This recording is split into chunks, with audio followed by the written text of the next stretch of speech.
Now say it like you mean it. Parents and teachers commonly deliver this message to children when demanding an apology for some infraction. It seems intuitive, and it is. Watch this Tero Tips video to find out why.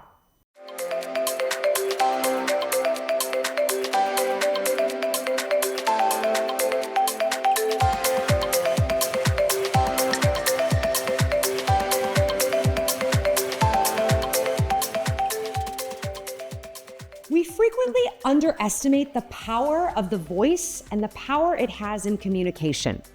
The same regions of the brain that process intonations in our voice also play a large role in figuring out and creating emotions. Because the region of the brain that processes vocal tone also processes and creates emotion, your voice tone has a huge impact on another person's emotional state.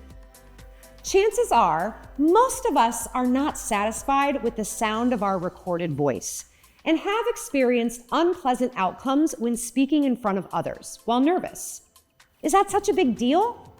It is a big deal, and an even bigger deal if you are communicating over the phone. In phone communications, people cannot see us. Several research studies have shown that as much as 87% of the opinions people have about us are based on vocal quality and 13% on the words spoken.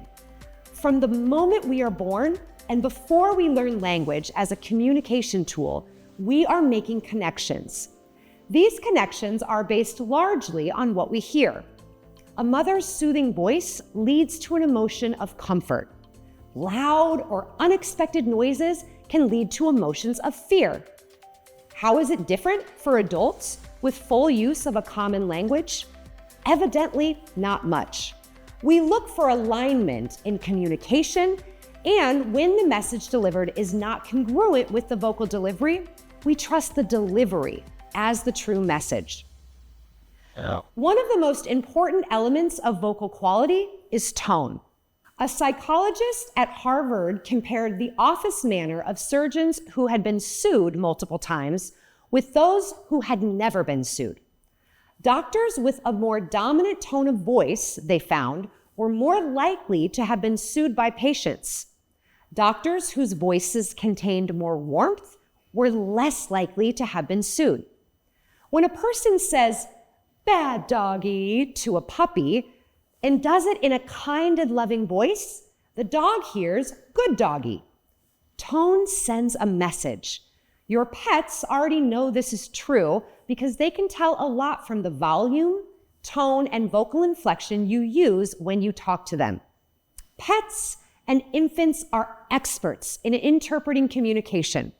It's safe to say our colleagues, employees, customers, and leaders can sense the same thing.